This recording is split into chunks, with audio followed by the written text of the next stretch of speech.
So how do you add an event to the Outlook calendar on the iPhone? Let me show you how it works.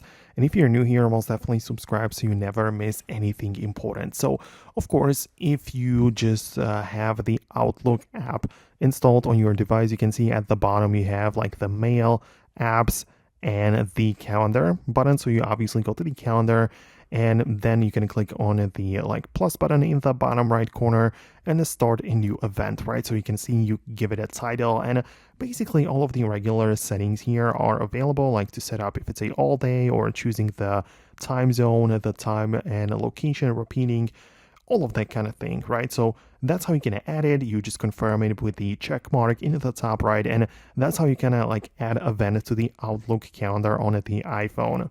On the other hand, I know a lot of people who use the Apple Calendar application but have the Outlook like account added to it.